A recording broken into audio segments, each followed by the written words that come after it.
Today our topic is mathematical reasoning. In this chapter, in this unit, we are going to study what is proof, different method of proof, direct method, indirect method, counter examples. ठीक है, मतलब हम proof को कैसे proof करते हैं, वो different method है, एक डायरेक्ट मेथड है, एक इनडायरेक्ट मेथड है, एक counter example, and other one is principle of mathematical induction which we are going to study. So let's go for it. So these are the introduction. Just you read out yourself. What you will get after the this chapter?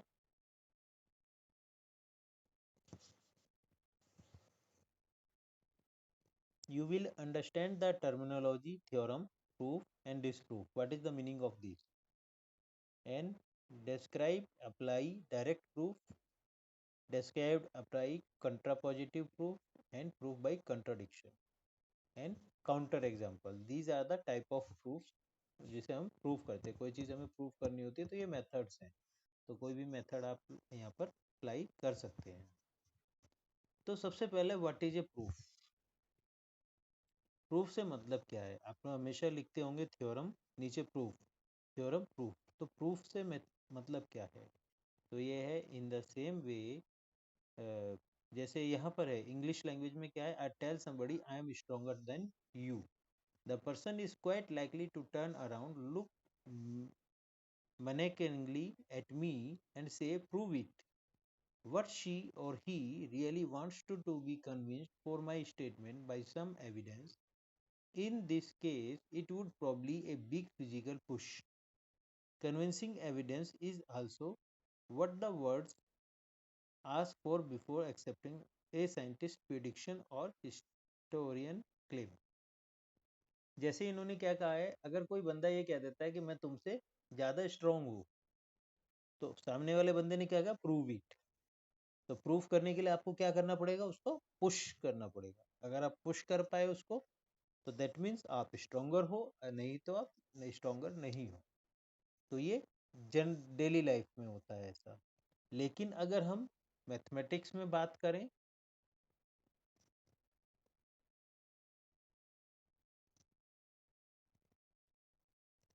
या science science में बात करें, तो scientist क्या करते हैं, एक prediction दे देते हैं. प्रिडिक्शन मतलब एक अनुमान देते हैं और फिर उसको प्रूफ करते हैं कि this is prediction, now this is a proof. तो प्रिडिक्शन प्रूफ इज दिस. या हिस्टोरियन, कोई हिस्ट्री हिस्टोरियन होता है ना, हिस्ट्री का ज्ञाता, वो क्लेम करता है तो उसे भी प्रूफ देना पड़ता है. तो मैथमेटिक्स में क्या है, in the same way you want a mathematical statement to be accepted as true, you would need to provide mathematically acceptable evidence to support it. And this means that you would need to show that the statement is universally true.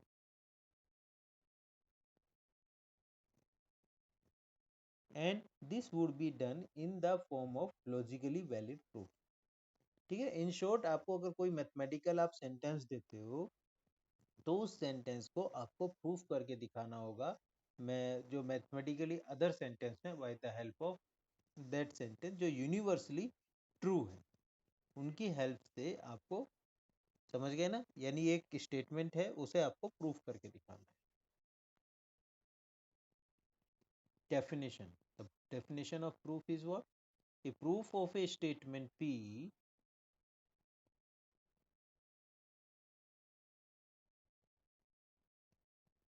is the finite sequence of statement p1 p2 pn such that p follows logically this conjunction, disjunction, that is this implies p.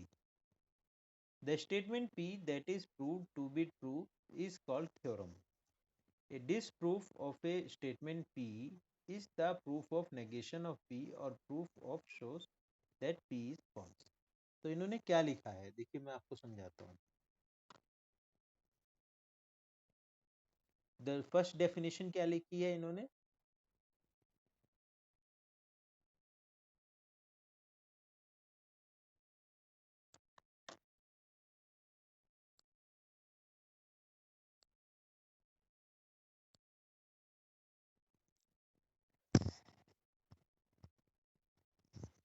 देखिए first definition इन्होंने क्या लिखी है, first definition इन्होंने लिखी है, suppose मैं आपको देता हूँ कि x square minus 9 is equal to 0, this implies x is equal to 3।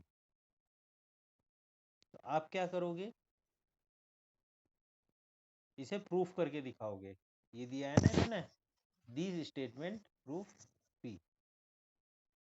तो चेक करते हैं, देखो तो P1 क्या हो गया आपका, P1 हो गया x square minus 9 is equal to 0। P2 statement क्या हो गया, x plus x square minus 3 square is equal to 0।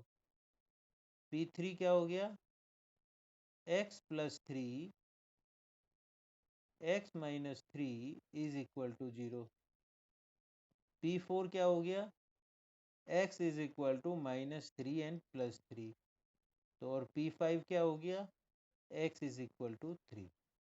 तो आपने यहाँ देखा P1 and P2 and P3 and P4 and P5, ये सब मिलकर के दिखाते हैं, मान लो इस वाले स्टेटमेंट को मैं क्या कह देता हूँ, P, दिस इम्प्लाइज P।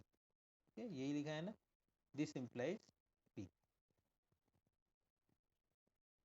समझ में आ गई बात।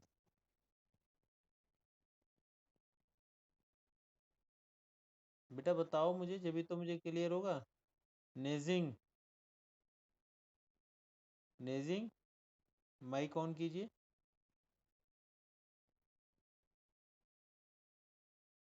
Yes sir. हाँ जी, बताइए, इट्स क्लियर टू यू और नॉट। 100% ना, ऐसे ही बहाना मत मारना। ओके, एंड द, जो फिर आपने जो स्टेटमेंट दिया जिसका आप प्रूफ करके दिखाते हो, उसको हम बोल देते हैं थ्योरम। ठीक है, ये मैंने एक लूज एग्जांपल दिया है, देखो statement P that is prove to be true is called theorem. Third one is a disprove of a statement P is called the proof of negation of P. Obviously किसी का disprove होगा तो उसके negation का वो prove होगा। जैसे इन्होंने कहा है, prove the statement for any two sets A and B, A intersection B is a subset of A. For any two sets A and B, A intersection B is a subset of A.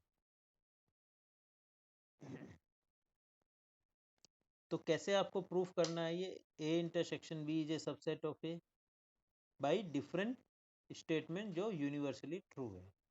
One proof could be following,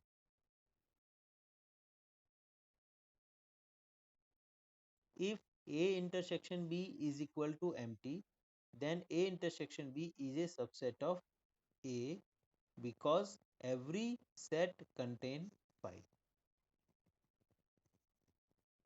If A intersection B is not empty, then let X be an arbitrary element in A intersection B. Then X belongs to A and X belongs to B. So then obviously X belongs to A. So thus we can say this is the true for every X. So A intersection B, in A intersection B, since X was chosen arbitrarily, therefore A intersection B is a subset of A by the definition of this. समझ में आ गया proof क्या होता है।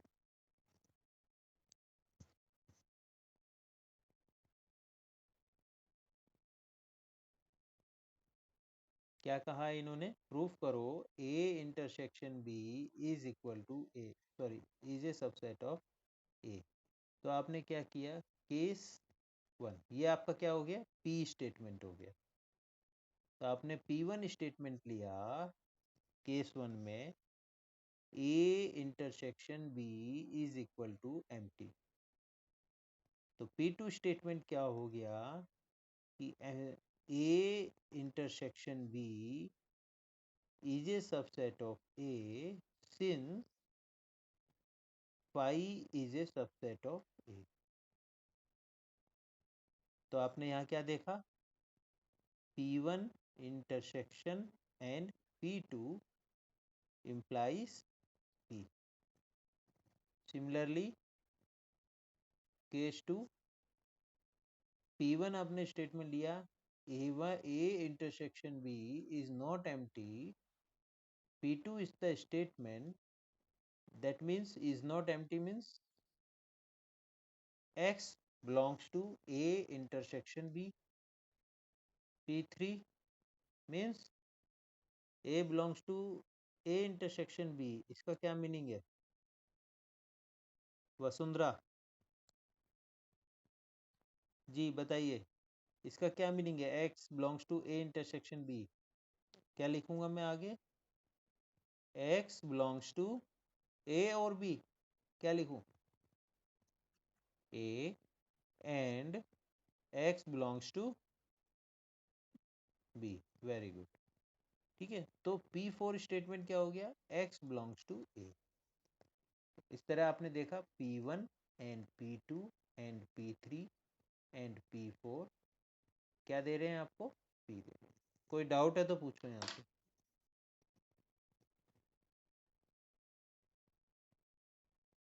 इसी तरीके से आपको प्रूफ करना होगा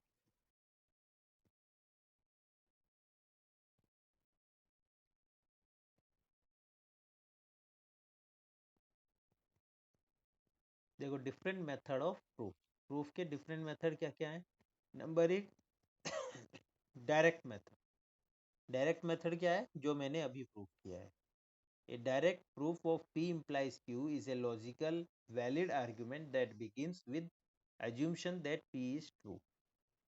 Then, in one or more steps of the form, P implies Q1, Q1 implies Q2, Qn implies Q. We conclude Q is true.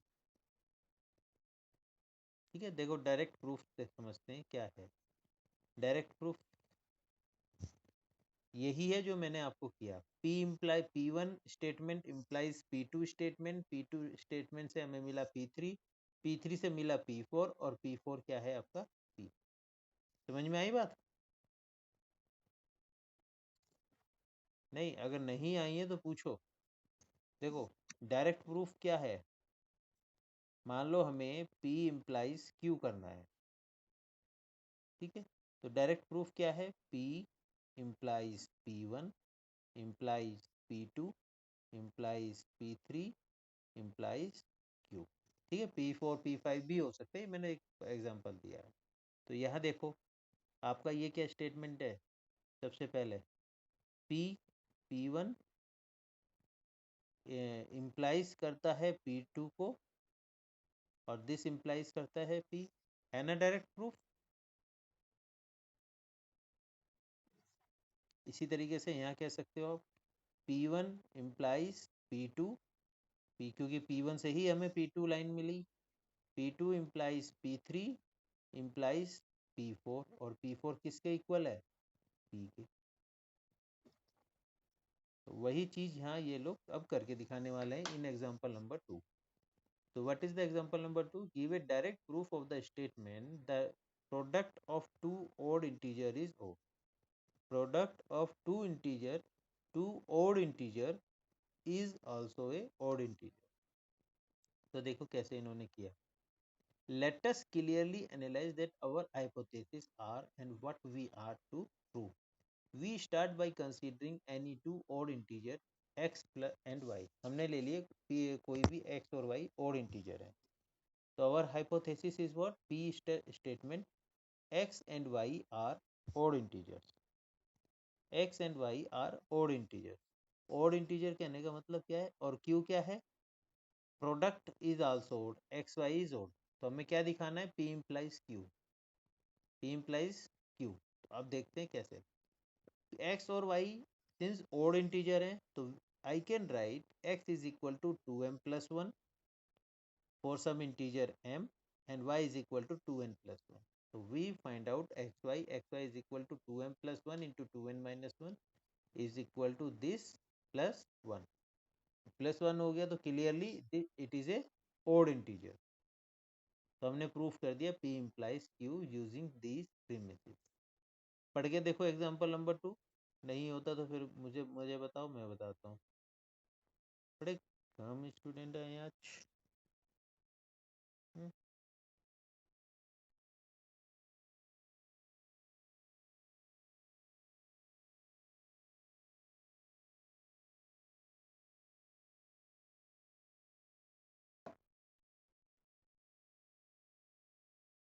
बताइए। धीरेन्द्र यादव जी, बताइए। इसको पढ़िए, एग्जाम्पल नंबर 2 को, और बताइए। कोई डाउट है तो मुझसे किसी लाइन में पूछिए। अभी पूछना है आपको? बताओ मुझे, समझ में आया या नहीं आया? आया है तो ठीक, नहीं आया है तो कौन सी लाइन ऐसी है जो आपको समझ में नहीं आई है?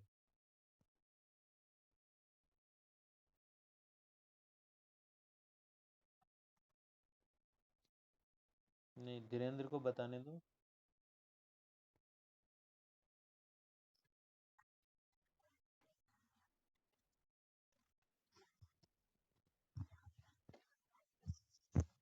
x इक्वल टू 2m+1 जो लिखा है, आप ये बताइए x इवन है ओड है?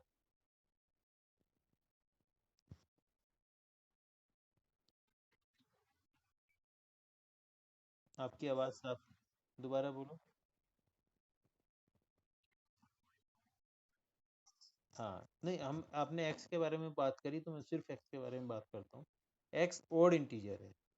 ओड इंटीजर का मतलब क्या होता है? ओड इंटीजर को आप कैसे लिखोगे? कि वो 2 से डिविजिबल नहीं है। तो 2m अगर मैं लेता हूँ तो 2m तो 2 से डिविजिबल है।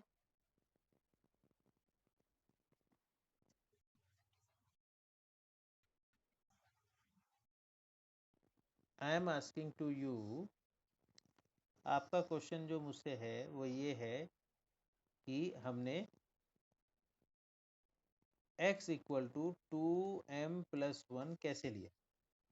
तो I am asking to you कि हमें क्या दिखाना है कि x ओड है हमारे पास। तो 2m, m कोई भी इंटीजर है, आइदर इवन ओड, हमें नहीं पता, कुछ भी हो सकता है। तो मैं आपसे पूछ रहा हूँ 2m इज इवन और ओड? Even, very good. तो 2m+1 ये इवन होगा ओड होगा? ओड होगा। इसलिए हमने लिखा, हमें पता है कि x ओड है, लेकिन हम कैसे प्रूफ करें कि x ओड है? तो हमने x को इस रूप में लिख लिया। तो अगर इस रूप में हम मान लेते हैं तो डेफिनेटली x ओड होगा। देखो, x जो है बिलोंग्स करता है सेट ऑफ इंटीजर्स को, और सेट ऑफ इंटीजर में दो ही तरीके के बंदे होते हैं। दो 2m टाइप के, या तो इवन नंबर होता है या इव ओड नंबर होता है, यही तो पॉसिबिलिटी है, और तो कुछ नहीं है। तो आगे समझ में? हाँ, तो इवन वो है नहीं x, क्योंकि x ओड आपको पहले से है, तो x ये ही होगा। और पूछिए।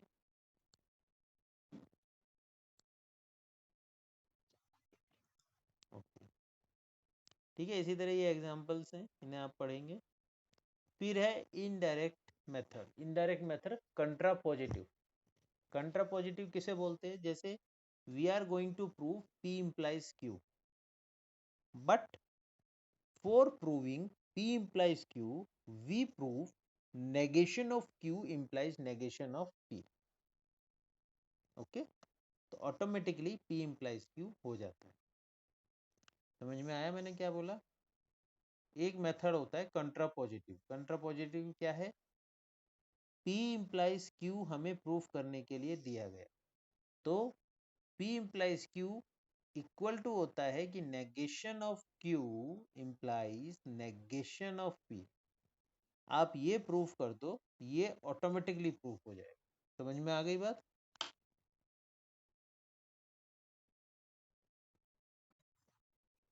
अब इसे समझते हैं एग्जांपल नंबर 4 में।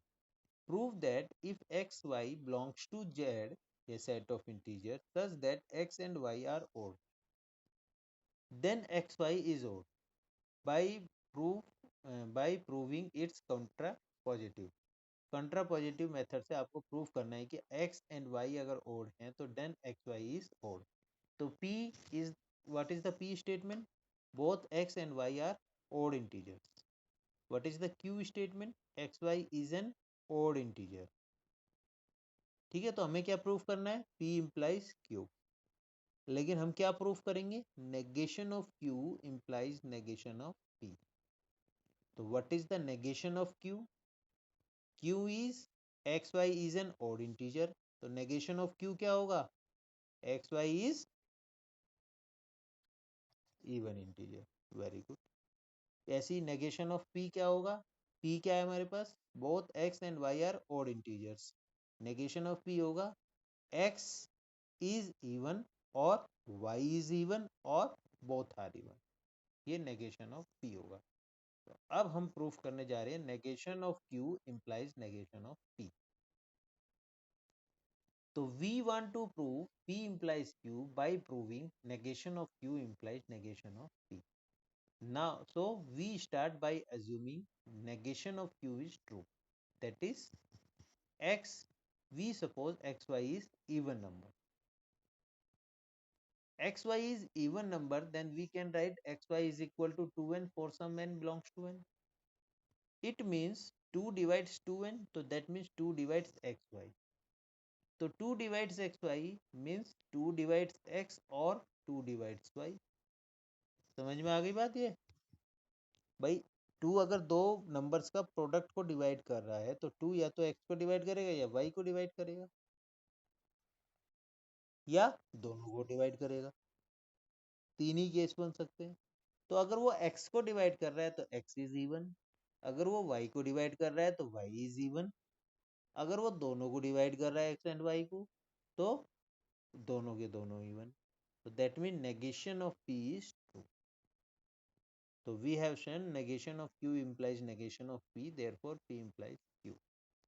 ठीक है, इस प्रूफ को पढ़ो, नहीं इसमें समझ में आता है तो मुझसे पूछो। रुखसार माइक ऑन कर पाएंगे आप,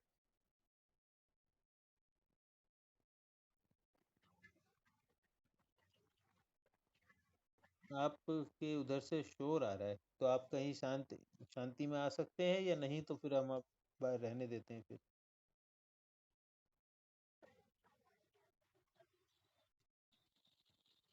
हम्म, चलिए इसको आप समझने की कोशिश कीजिए। जो यहाँ पर ये प्रूफ है, इसमें किसी लाइन में कोई डाउट हो तो मुझसे पूछिए।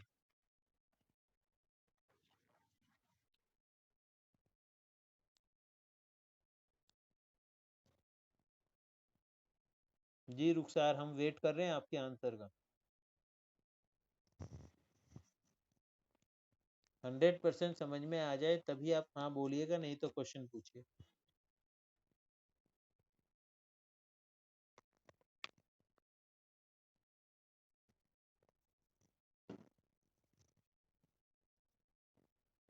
रुखसार हैं, गायब हो गए हैं। रुखसार माइक ऑन कीजिए।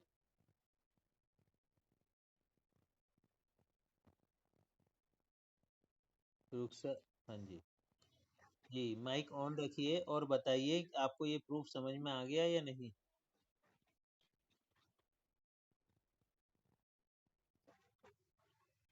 बताओ कौन सी लाइन समझ में नहीं आई है।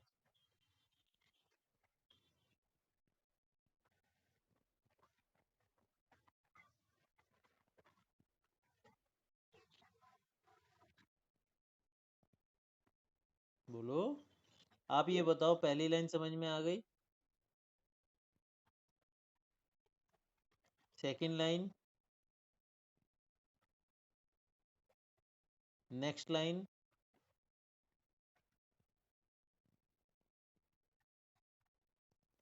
ये नहीं आई। अब आप मुझे ये बताओ नेगेशन ऑफ क्यू क्या होता है, उल्टा। अगर मैं ये कहता हूँ कि रुखसार स्कूल जाती है, ये एक स्टेटमेंट है, तो इसका दूसरा उल्टा स्टेटमेंट क्या होगा,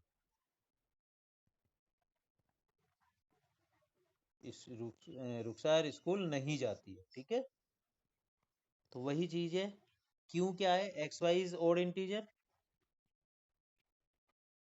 तो इसका उल्टा क्या होगा कि x Y is not odd integer. ठीक है, आ गया। ठीक है, और बताओ आगे की किसी लाइन में जिसमें नहीं समझ में आया हो।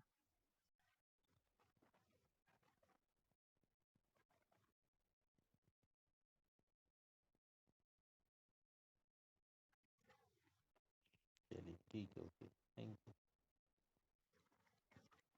माइक ऑफ कर लीजिए। तो नेक्स्ट है प्रूफ बाय कंट्राडिक्शन। ठीक है, दो मेथड आप लोग सीख चुके हैं, डायरेक्ट मेथड बाय नेगेशन से कंट्रापॉजिटिव, और थर्ड है कंट्राडिक्शन। कंट्राडिक्शन क्या होता है?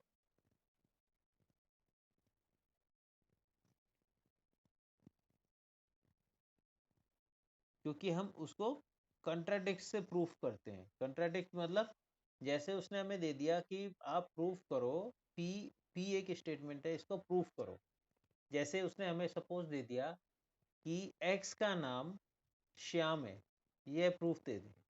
तो हम क्या करते हैं, कंट्राडिक्शन से उसे प्रूफ कर देते हैं। हम मान लेते हैं कि एक्स का नाम श्याम नहीं है, और एक्स का नाम श्याम नहीं है तो हम कुछ ऐसा ला देंगे जो सही नहीं होगा। तो दैट मीन्स जो हमने माना वो गलत है, और सही जो होगा वो होगा। जैसे देखो क्या होता है, मैं आपको बताता हूँ, यहाँ लिख करके बताता हूँ। जैसे मैंने कहा x इज इक्वल टू 3, समझ में आ गया? तो अब इसे आपको प्रूफ करना है। तो हम मानेंगे प्रूफ में let x not equal to 3, और फिर उसके बाद यहाँ कहीं सॉल्व करेंगे। सॉल्व करने के बाद हम कुछ ऐसा ला देंगे जैसे 2 इक्वल टू 3। तो which is not possible, this is not possible means जो हमने यहाँ माना वो गलत है।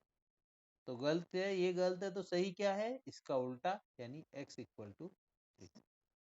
क्लियर? अब आप देखो यहाँ पर इन्होंने कैसे किया।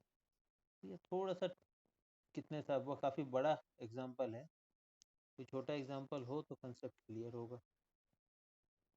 नहीं है, बड़े को ही समझिए। इन्होंने क्या किया, prove that root 5 is irrational. ठीक है, इन्होंने कहा prove that root 5 is irrational. हम क्या करने वाले हैं, हम मान लेंगे रूट 5 इज रेशनल, और कुछ उल्टा सीधा ला देंगे। उल्टा सीधा मतलब जो चीज एक्सेप्टेबल नहीं है। तो हमने मान लिया, देखो ये मान रखा root 5 is equal to rational. Rational मतलब ए अपॉन बी फॉर्म का, where a b have no common factor.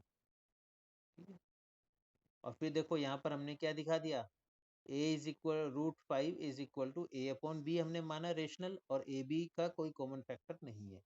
फिर हमने यहाँ लास्ट में दिखा दिया 5 divides b, since 5 is a prime number, तो 5 divides a and b both, which contradict our assumption। तो हम दिखा दिए कि 5 divides a and 5 divides b। 5 जो है a और b दोनों को डिवाइड करता है, और जबकि यहाँ हमने क्या माना, a और b have no common factor. तो जो हमने माना वो गलत है, यानी सही क्या है, उसका उल्टा, कि रूट 5 इरेशनल है। ठीक है, इसको छोड़ दो बीच के स्टेटमेंट को। कंसेप्ट समझ में आया, पकड़ में आया या नहीं? ठीक है, अब बीच का हिस्सा देखते हैं कैसे होता है। Root 5 is equal to A upon B, तो आप इसे लिख सकते हो A equal to root 5 B. दोनों तरफ का स्क्वायर कर दीजिए, A square is equal to 5 B square. अब यहाँ देखो A square equal to 5 B square है, तो that means 5 divides A square. ये समझ में आ गया ना, 5 divides A square. Very good. अब 5 डिवाइड्स ए स्क्वायर है, 5 divides A square means A square को हम लिख सकते हैं ए क्रॉस ए डिवाइड्स 5। इसका मतलब क्या है, इसका मतलब ये है कि ए 5 जो है वो ए को डिवाइड करता है, यानी 5 डिवाइड्स ए। तो दिस इंप्लाइज 5 डिवाइड्स ए। ठीक है, जैसे अगर मैं कहूँ 5 डिवाइड्स 15 स्क्वायर, तो इसका मतलब क्या है, इसका मतलब हुआ 15 मल्टीप्लाई 15 अपॉन 5। इसका मतलब क्या हुआ, 5 डिवाइड्स 15। समझ में आ गई बात? वही चीज यहाँ लिखिए, 5 डिवाइड्स ए, तो 5 इज ए प्राइम नंबर। तो 5 डिवाइड्स ए, तो I can write a is equal to 5 c, a square equal to 25 c square. ये वैल्यूज यहाँ रख दी, तो ये हो गया 25c² is equal to 5b², cancel out कर दिया तो 5c² is equal to b²। That means 5 divides b² also और 5 डिवाइड b। तो हमने दिखा दिया 5 a को भी डिवाइड करता है, b को भी डिवाइड करता है, यानी कि a और b का कॉमन फैक्टर क्या है 5, जबकि हमने माना a और b का कोई कॉमन फैक्टर नहीं है। तो that means 5 divides a and b both, which is contradict our assumption that a and b have no common factor. That means root 5 cannot be written as a upon b, so root 5 is irrational। पढ़ के देखो इस statement को और मुझे बताओ कि कोई डाउट है आपको या नहीं। योगेश जी आप ही रह गए, माइक ऑन। जी आप बताइए, इसको पढ़ के कहीं कोई डाउट है तो पूछिए।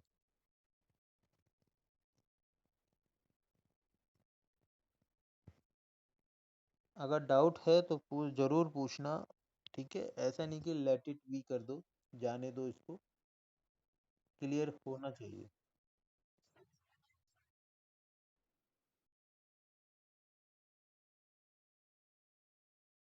क्यों माना 5 a को डिवाइड करता है, ये क्यों माना?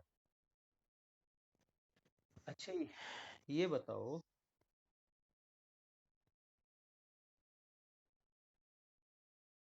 अगर कहीं मैं ये लिखता हूँ a multiply b divided by 5, तो इसका मतलब क्या होता है? 5 a को डिवाइड करेगा या b को करेगा?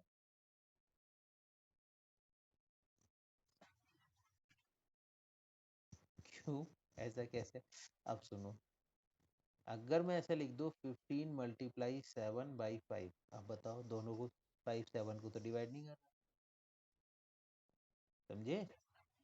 तो केस क्या बनेगा?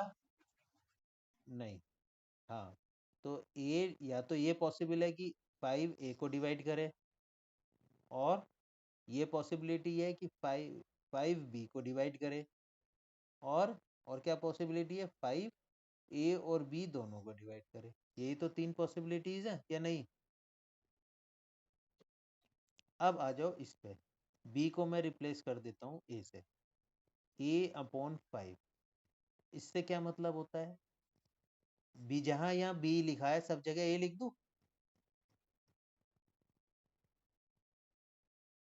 हैं भाई, आप जो हो इस वाले फॉर्मूले को यहाँ पर लगाओ, तो मुझे बताओ यहाँ क्या लिखोगे?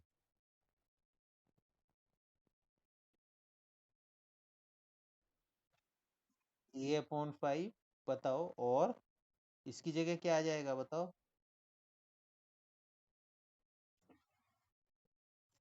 a/5, वेरी गुड, इसकी जगह क्या आएगा बताओ? सही बताओ। नहीं, a बाई यानी a²/5, ठीक, ठीक है। अब मैं इसको क्या इन दोनों को मर्ज कर सकता हूँ? मैं लिख सकता हूँ a/5 और a²/5, क्लियर है? अब अगर 5 a को डिवाइड करेगा तो a² को तो डेफिनेटली करेगा, तो मैं इसे लिख सकता हूँ a/5, वही मैंने यहाँ लिखा है, देखो 5 डिवाइड्स a।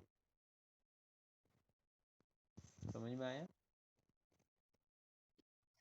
और पूछिए कुछ,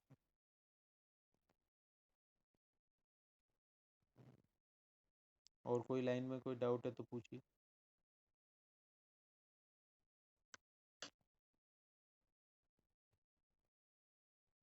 क्लियर है आपको फिर योगेश? ठीक है, तो ये हो गया इस तरह कंट्रा पॉजिटिव। नेक्स्ट है काउंटर एग्जाम्पल से। काउंटर एग्जाम्पल मतलब आपको कोई चीज दी गई है कि इसको प्रूव या डिसप्रूव करो, तो आप एक एग्जाम्पल के थ्रू उसे डिसप्रूव कर सकते हो। जैसे तो काफ़ी टफ दे दिया, मैं इजी वाला बस समझाता हूँ।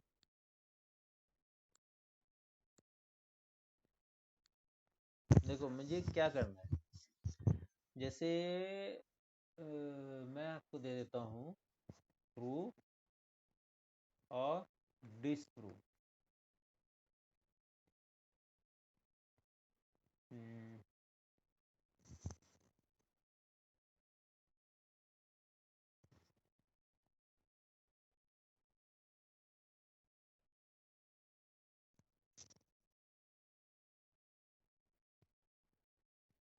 हाँ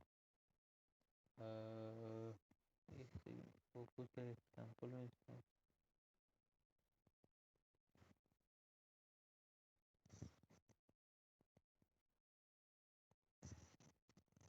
x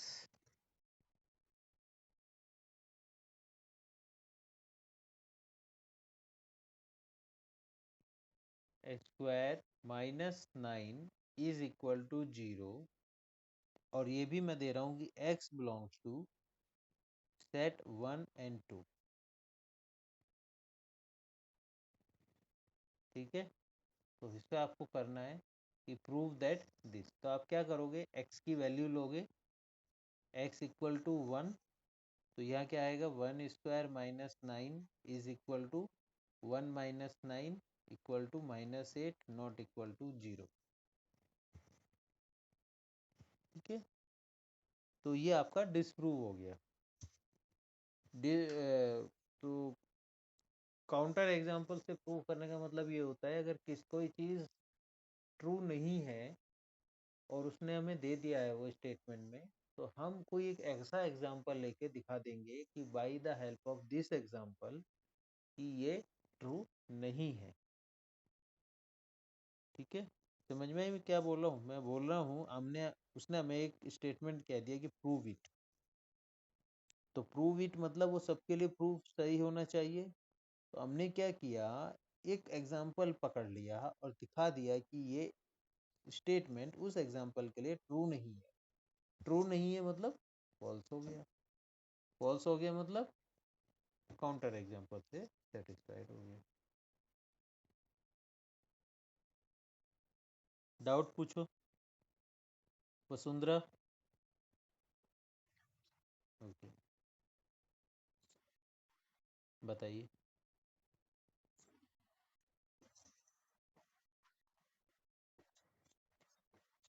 hmm,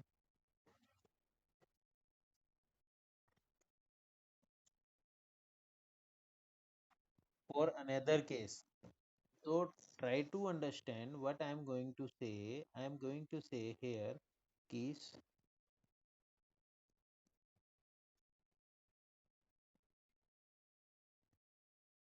we here the theorem is given to you. This is the statement, theorem is given to you. Then if you prove it, then it will be true for all the value of x, for all the values of whatever values exist. Okay, if you prove something, that it means the statement is true for all values. Okay, if it is not true for any single value, then you cannot prove the theorem. Okay, so you have to pick just one and show that it is not true for this value. That means given statement is not true.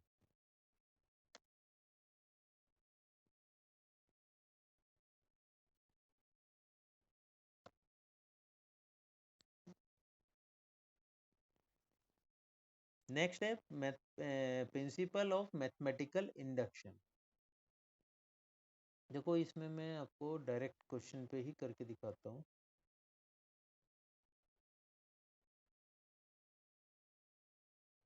ये है, ठीक है। इस mathematical induction में क्या होता है, उन्होंने कहा use mathematical induction to prove that 1 square + 2 square + 3 square + dot dot dot plus n square is equal to this one. तो मैथमेटिकल इंडक्शन के 3 स्टेप होते हैं। पहला स्टेप, आपको इसे प्रूफ करने के लिए आप n इक्वल टू 1 सब्सटीट्यूट कर दो। आप n equal to 1 left hand side में सब्सटीट्यूट करते हो तो क्या आ जाता है, 1 स्क्वायर यानी 1। अब राइट हैंड साइड में भी आप 1 सब्सटीट्यूट करते हो तो आंसर क्या आ जाता है, 1। तो दैट मीन्स 1 इक्वल टू 1, तो विच इज ट्रू। स्टेप 1 में। स्टेप 2 में आप क्या करते हैं, n इक्वल टू k के लिए इसको ट्रू मान लेते हैं। n इक्वल टू k के लिए हम ट्रू मान लेंगे, मतलब 1 plus 2 square plus dot dot dot plus k square equal to k upon 6 k plus 1 2 k plus 1 is true. ये हम मान लेते हैं, अपनी तरफ से मान लेते हैं। फिर थर्ड स्टेप में हम क्या दिखाते हैं कि n equal to k plus 1 के लिए ये ट्रू है, उसे हम प्रूफ करके दिखाते हैं n equal to k plus 1 के लिए। तो अगर मैं n equal to k plus 1 इधर लेफ्ट हैंड साइड में रखता हूँ तो क्या हो जाएगा, 1 square plus 2 square plus 3 square plus dot dot dot plus k square plus k plus 1 square, वो यहाँ लिखा है। ठीक है, इतने पोर्शन को, और राइट हैंड साइड में भी ये लिखा है, तो हमें ये प्रूफ करके दिखाना है। ठीक है, तो इसको हमने, ये वाला पोर्शन है, इसको हमने एक ब्रैकेट में लिख दिया, इसको एक में लिख दिया, ये एज इट इज लिख दिया। अब ये वाली जो वैल्यूज है जो ब्रैकेट में है, इसको हमने यहाँ से स्टेप 2 से उठाकर यहाँ रख दिया, और फिर इसकी कैलकुलेशन करी। कैलकुलेशन करके हमने पाया कि this is equal to k plus 2 2k plus 1 dividing through by k plus 1 by 6।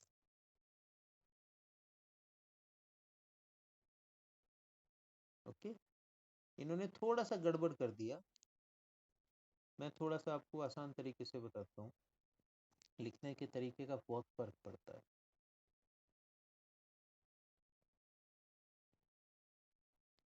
हमें जो प्रूफ करना है वो करना है 1 square plus 2 square plus 3 square plus n square, sorry no plus n square is equal to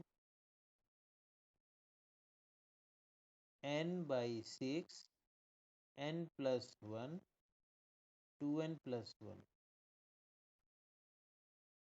ठीक है, तो इसको प्रूफ करने के लिए स्टेप 1 में आपको प्रूफ करना होगा it is true for n equal to 1। तो हम ले लेते हैं for n equal to 1, left hand side is equal to 1 square is equal to 1, right hand side is equal to 1 by 6 into 1 plus 1 2 plus 1, तो is equal to 6 by 6 is equal to 1। तो that is left hand side is equal to right hand side. तो ये हमारा proof हो गया। Step 2। Step 2 में हम मान लेते हैं let statement is true for n equal to k। तो that means 1 square plus 2 square plus dot dot dot plus k square is equal to k by 6 k plus 1 2k plus 1। Step 3, इसमें हम क्या proof करते हैं कि n equal to k plus 1 के लिए ये ट्रू है। ठीक है, n equal to k plus 1 के लिए ट्रू है, मीन्स हमें क्या प्रूफ करना है, 1 का स्क्वायर 2 का स्क्वायर 3 का square plus dot dot dot plus k square plus k plus 1 square is equal to k plus 1 upon 6 k plus 2, और यहाँ क्या आएगा, k प्लस 1 रखेंगे तो 2k प्लस 2 प्लस 3, ये आएगा। अब हमें ये दिखाना है, इसको दिखाने के लिए हम क्या करेंगे, लेफ्ट हैंड साइड लेंगे is equal to 1 square plus 2 square plus 3 square plus dot dot dot plus k square plus k plus 1 square. तो by the help of this, ये जो वाला जो पोर्शन है this will be k by 6 k plus 1 2k plus 1। ठीक है, आगे मैं इधर कर रहा हूँ क्योंकि मेरे पास जगह कम बच गई। तो दिस विल बी, इसको हम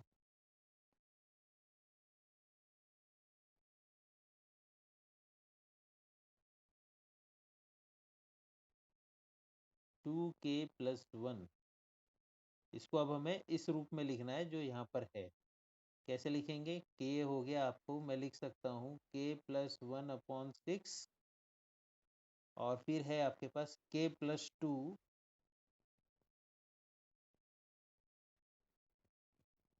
on 2k+1।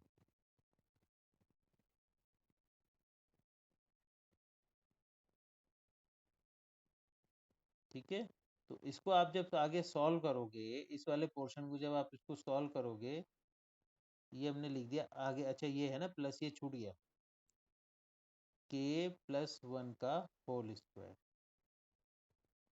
समझ में आई ना बात यहाँ पर? तो यहाँ पर फिर हमारे पास क्या आ गया,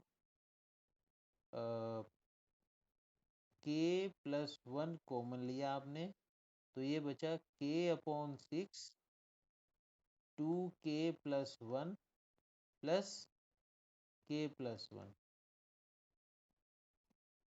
तो इसे जब आप कैलकुलेट करोगे आगे, तो कैलकुलेट करके आपके पास इसी तरीके से ये वाला बन जाएगा, k+1/6 into k+2 into 2k+3।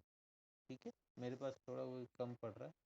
आगे ऐसे क्या करोगे, मल्टीप्लाई करोगे, फिर ऐड करोगे, फिर उसका फैक्टर करोगे, तो ये ऑटोमेटिकली बन जाएगा। समझ में आया?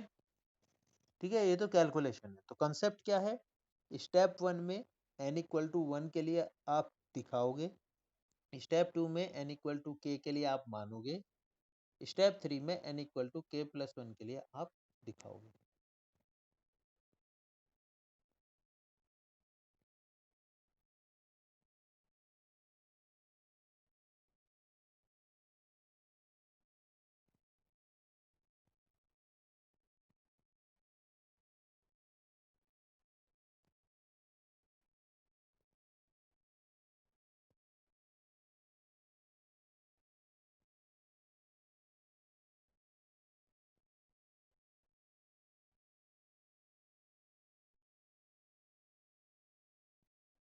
समझ में आ गया सबको ये?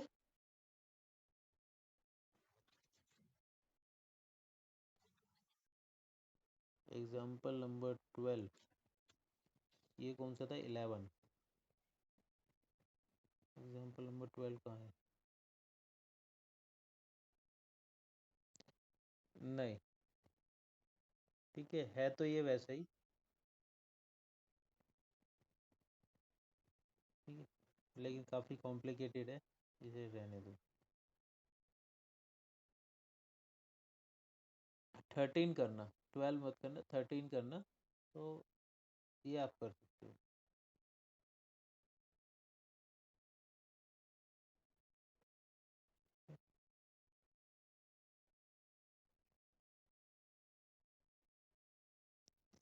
बस यहीं तक है।